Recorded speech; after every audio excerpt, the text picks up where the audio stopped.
Hey guys, welcome to the Learn Feng Shui podcast, where you'll learn Feng Shui from a classical point of view, taking out the myth and superstition. So if you're interested in learning Feng Shui, Chinese astrology, all things Chinese metaphysics, as well as the superstitions and myths that connect it all, you'll enjoy learning Feng Shui with me.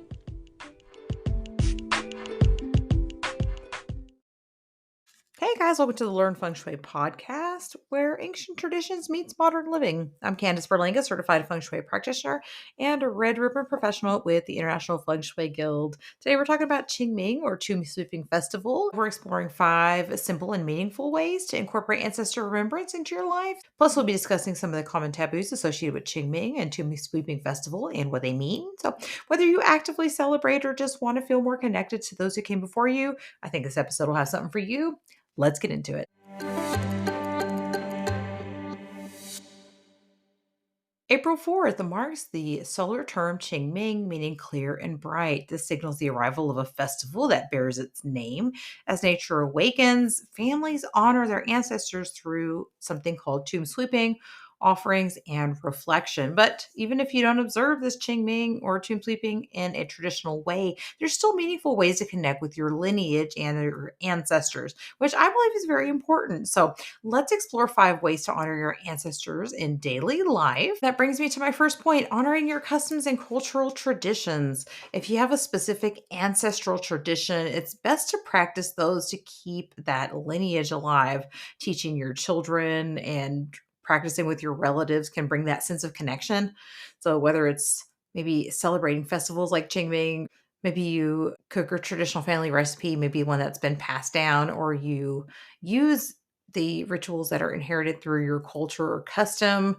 These can create a living connection to your ancestors. So if there's something you guys do, then continue to do that to connect to your ancestors. Number 2, create a dedicated space. So just a simple altar, a framed photo, or even a shelf with meaningful objects can serve as a focal point for remembrance. It doesn't have to necessarily be an altar, although there is altar placement, and the ancestor plaque on traditional Buddhist altars are very, very important. This also doesn't have to be religious. It could just be a personal way to acknowledge your roots. I know I have a little board with some family members that I want to remember, and I just have it sitting in my office so I can look at that. My mom has a craft or sewing room, and she has a lot of the little papers that you get from the funerals, little service programs. She has a few of those hanging up, especially to the relatives that were close to her, my uncle and my grandma and my aunt. You can see just kind of on a daily basis, which I think is a nice way to remember a person also. It doesn't have to just be this time of year. 3, practicing a daily act of remembrance. So speaking your ancestors' names, telling a story about them, or even dedicating some kind of personal achievement to them can be a very meaningful way to keep their memory alive in a modern context. My next point, engage in the service or philanthropy. So honor your ancestors by giving back in ways that align with their values, maybe volunteering, donating, or maybe even helping other people in a way that would have appreciated is a great way also to pay tribute, maybe make a donation in their honor to the Humane Society or something like that if they loved animals or if they had a cause that they were very passionate about. I know a few years ago, I was really looking for something to dedicate my time to. I was just kind of in a low place. I just thought if I could get outside of myself, that I would feel better. And I decided to play flag football for a team that raised money for Alzheimer's research. And the money actually stayed local, and it went to what is called the brain bank here in town that is dedicated to Alzheimer's research. And I dedicated that to my Uncle Jim, who had Alzheimer's. Number 5, connect through nature or symbolic act. So many traditions use elements like water or fire or earth to represent some kind of continuity and respect. So maybe planting a tree, lighting a candle, making an offering, maybe incense, something like that. It can be a universal way to show reverence. So again, it just depends on what you do with your custom and your tradition. I did not grow up in a household that necessarily did any of that. My mom and dad were just plain old Christian folk. And so I don't think really believed in any of that. My older years, though, I feel like honoring your ancestors is just a way to continue to connect with that bloodline you come from. So that's just kind of my view on it. And so these are really easy ones to do if you don't necessarily have a strong cultural background.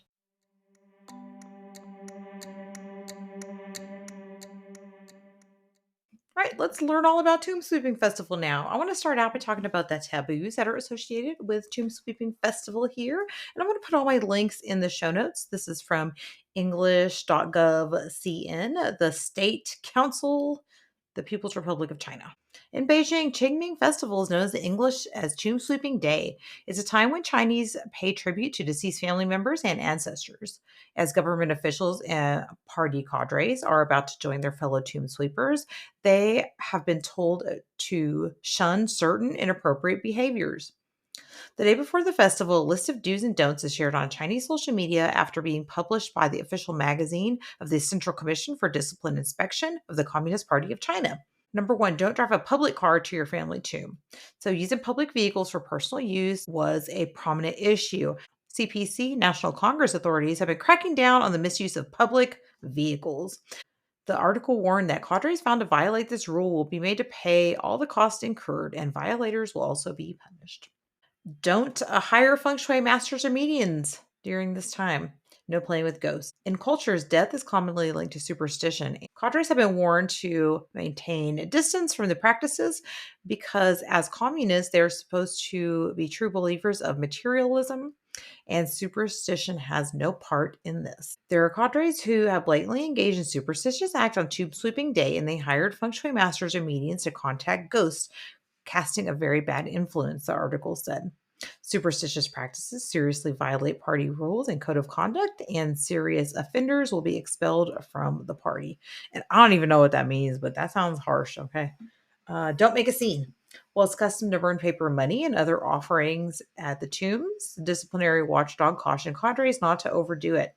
The article said that the practice has created a great deal of white waste every tomb sweeping day. Some tomb sweepers hired bands to spice the occasion, while others used low taste offerings. Failing to oppose these practices is bad enough, but when cadres even joined in and made a scene to show off, the article said, the acts have tarnished the party's image and caused public discontent.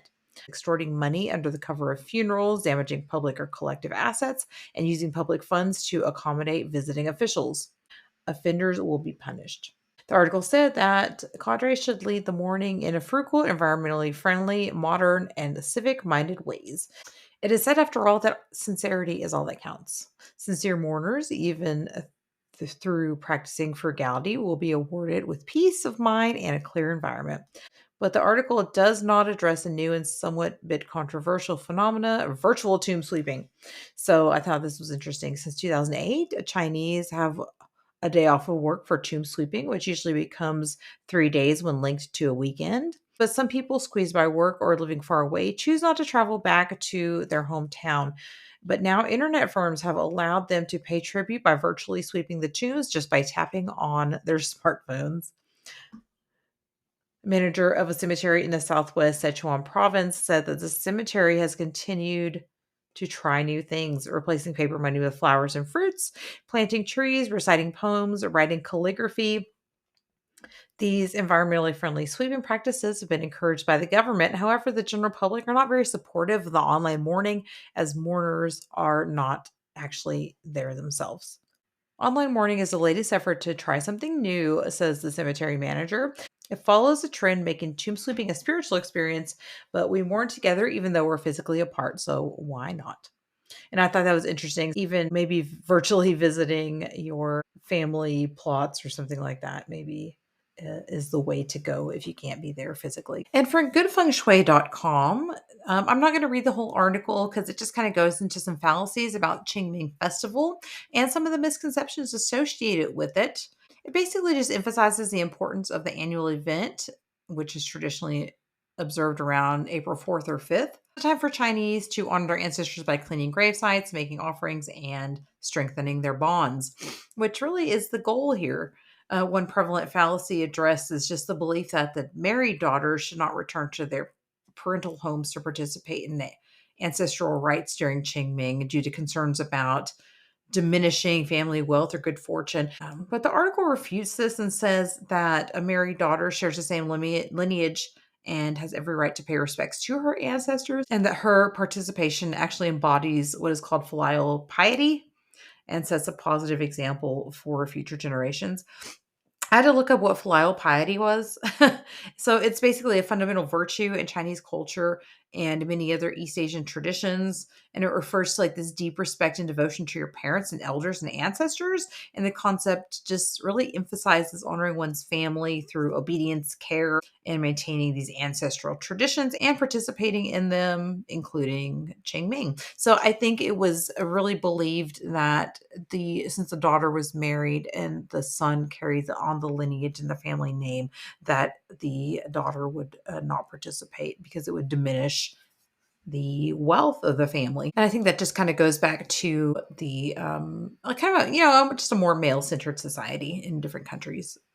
Hell, every country, I think. Am I wrong? The next thing the article highlights, it's pretty lengthy, but really these are the two main concepts. One of the issues that's often overlooked with Qingming or with a gravesite is water accumulation at the gravesite. Neglecting pooled water can adversely affect the health and prosperity of your descendants.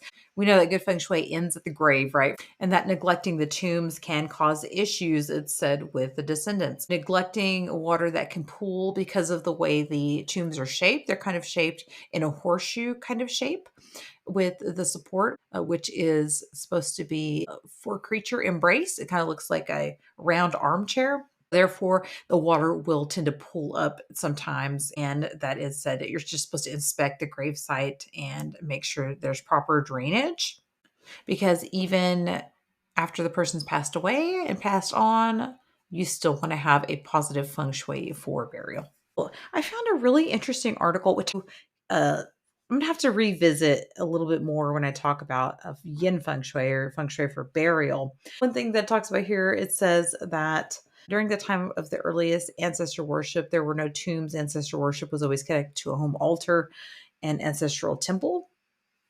I don't really know a lot about ancestor tablets. It says here that the ancestral tablet means a return to the first ancestor who is God. It signifies the dead has returned to be with God. A few key traditions that are observed during Qingming obviously is tomb sweeping, where families visit ancestral graves to clean the tombs, make offerings, and pay their respects, and reinforce these family bonds and that filial piety I was talking about.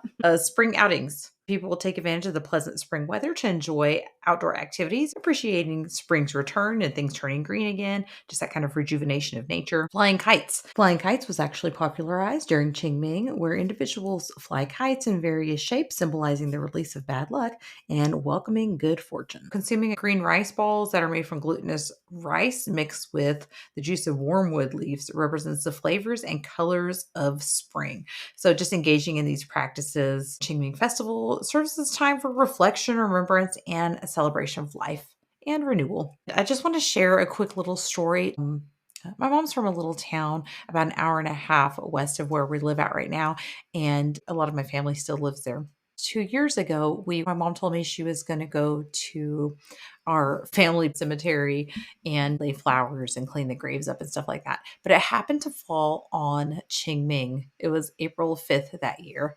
And I was like, you know what? I'm going to go with her. Me and two of my kids took off and went up there with her. And we actually had a really nice day. My aunt went and met us at the cemetery, and we had a lovely time. We went and ate lunch and just really spent some time together. And I really cherish that memory because last year she ended up passing away in May. It was rather unexpected. She developed cancer, didn't go in for treatment. And by the time she went in for treatment, it was just too late. In honor of Qingming, I'd like to dedicate this episode to my Aunt Angie, who I miss dearly.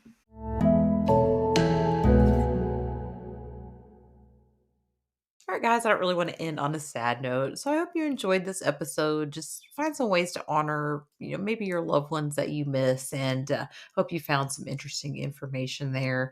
Just talking about ways to honor your loved ones. If you're not very religious or if you don't have those strong cultural ties, and of course, just learning a little bit about Qingming and what that entails. Next week, I think I might try to do an episode about door tilting in feng shui. What's door tilting? Well, I guess we'll find out next week. All right, I'll catch you guys then.